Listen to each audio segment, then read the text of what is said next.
गीत की शादी रॉकी से होती है। रॉकी और लकी दोनों भाई जिनका आपस में बड़ा प्यार होता है।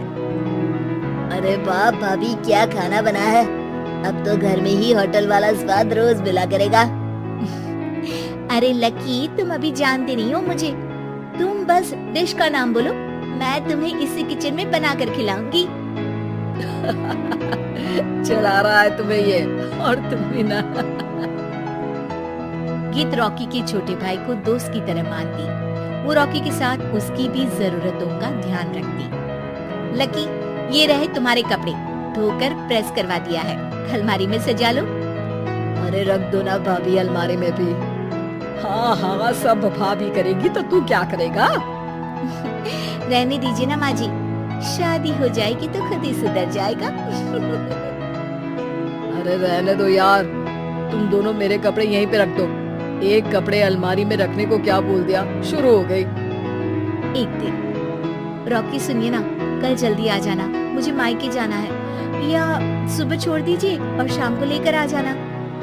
अरे नहीं नहीं, कल तो बिल्कुल पॉसिबल नहीं है, कल मीटिंग है। तुम लकी के साथ चले जाओ ना, और उसे कह देना कि शाम को लेकर भी आ जाएगा। लकी भाभी को लेकर मायके जाता है, शाम को लेकर भी आता है। आते वक्त, लकी, तुम्हारे लिए मैंने एक लड़की देखी है, बहुत सुंदर है। अच्छा, क्या बात है भाभी, मुझे भी दिखा दो, और उससे भी पूछ लो कि मुझसे शादी करेगी ना। इतनी सुंदर होगी तो मुझसे क्यों शादी करेगी भाभी? अरे वाह, क्या बुराई है तुम में, इतने अच्छे हो दिखने में। हाँ, बस अपने भैया से थोड़ा कम हो।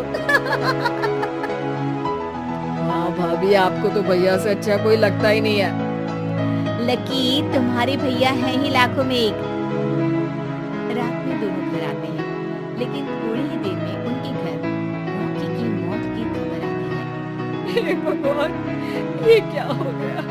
मेरा बेटा मुझे वापस कर दो। सब मिलकर माँ और गीत को संभालते हैं। एक दिन, गीत बेटा, अब तो रॉकी रहा नहीं, तू देख ले अगर मायके जाना हो तो। गीत कुछ नहीं बोलती और कमरे में चली जाती है। एक दिन बुआ सास उन लोगों के घर आती है।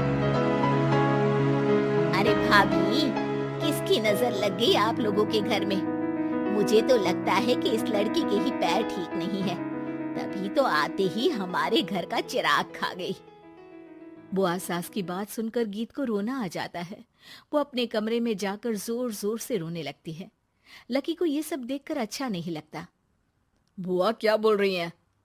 किसी का जीना मरना ऊपर वाले के हाथ होता है, ना कि किसी के पैर पर। अरे देख लो भाभी, छोटा भी हाथ से निकल रहा है। ऐसा ना हो कि ये लड़की सबको आपके खिलाफ कर दे। तभी वहां गीत चाय लेकर आती है। लीजिए बुआ जी, चाय पी लीजिए।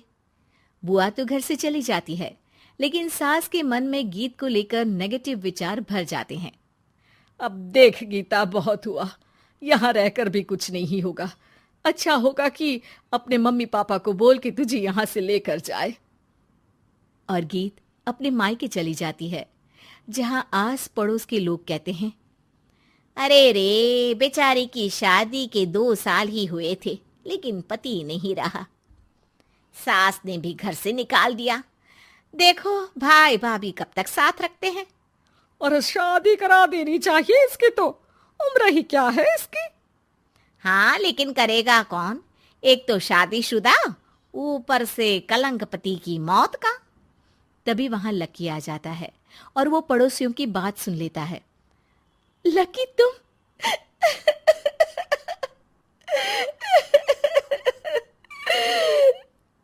भाभी, ये जमाना आपको जीने नहीं देगा, लेकिन आप चिंता मत करना, मैं आपको आपके हिस्से की सारी खुशियां दूंगा। लीजिए, माँ ने आपका ये बैग भेजा है, इसमें आपके जरूरी सामान है जो वहीं रह गए थे। लकी देखता है कि गीत को ससुराल से लेकर मायके तक हर जगह सिर्फ ताने ही सुनने पड़ते हैं। वो सीधे अपनी माँ के पास जाता है। माँ, एक बात सुनो, ये कहाँ का न्याय है? एक लड़की जो छोटी सी उम्र में अपना पति खो चुकी है, वो अब दुनिया के ताने भी झेल रही है। यार, ये तो गलत है ना माँ, हमें भाभी का सपोर्ट करना चाहिए। क्या भैया होते तो भाभी को ऐसा देखकर दुखी नहीं होते? अरे देख लकी, ये समाज ऐसा ही है। और भैया होते तो गीत की ये हालत होती ही नहीं। बिना पति के औरत को तो ये सब झेलना ही पड़ता है। लेकिन कोई तो जरिया होगा ना माँ। भाभी भी हमारे परिवार का हिस्सा है, हम कुछ तो कर सकते हैं ना उनके लिए। हिस्सा है नहीं, हिस्सा थी। और अब तू ज्यादा ना भाभी भाभी करना बंद कर दे, समझा? कुछ दिन ऐसे ही बीतते हैं और एक दिन लकी देखता है कि गीत उसके ही कॉलेज में पढ़ने आई है। अरे भाभी, आप यहाँ कॉलेज में कैसे? लकी, मैंने पढ़ने का निर्णय लिया है। शादी के कारण मेरी पढ़ाई को बीच में ही रोक दिया गया था, पर अब जब कुछ नहीं बचा तो मैंने सोचा पढ़ाई में ही मन लगाऊं। अरे आपने बिल्कुल सही सोचा भाभी। किसी भी तरह की कोई भी जरूरत हो तो प्लीज बिना किसी हिचक के बताना, मैं हूं आपकी मदद के लिए। लेकिन कहते हैं ना, गीत की जिंदगी में सब कुछ बहुत दिनों के लिए ठीक नहीं रहा। और एक दिन क्लास में, अरे ये विधवा है, इसकी तो शादी हो चुकी है। क्या बात कर रहे हो? हमारे साथ तो बैठकर ऐसे पढ़ाई करती है जैसे बच्ची हो। अरे बच्ची नहीं, बहुत शातिर है ये। किसी को नहीं बताया कि ये शादीशुदा है, वरना हम इसे आंटी आंटी कहकर पुकारते ना। अरे अब तो पता चल गया ना, आंटी जी। Aunty aunty. फिर क्या, सभी गीत को आंटी बोलकर चिढ़ाने लगते हैं।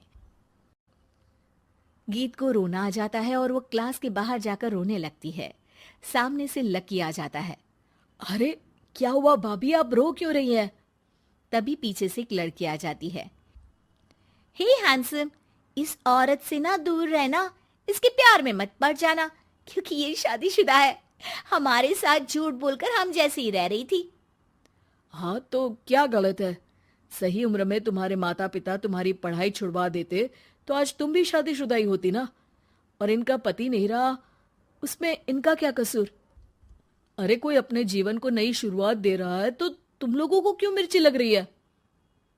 अरे तुझे बड़ी दया आ रही है, कर लेना तू शादी। लकी तब तो कुछ नहीं बोलता, लेकिन ये बात उसके मन में घर कर जाती है।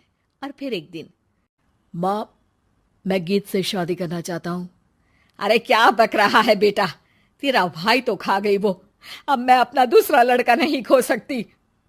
नहीं माँ, मैं गीत को यूं परेशान नहीं देख सकता। उसका कॉलेज में भी लोगों ने जीना मुहाल कर रखा है। मैं उनसे शादी कर उन्हें फिर से इस घर की बहू बनाऊंगा।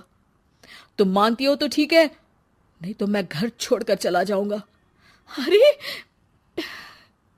मुझे मंजूर है बेटा। लकी माँ के साथ गीत के घर जाता है और उसका हाथ मांगता है। घर वाले मान जाते हैं। थोड़े से इनकार के बाद गीत भी लकी से शादी करने को मान जाती है।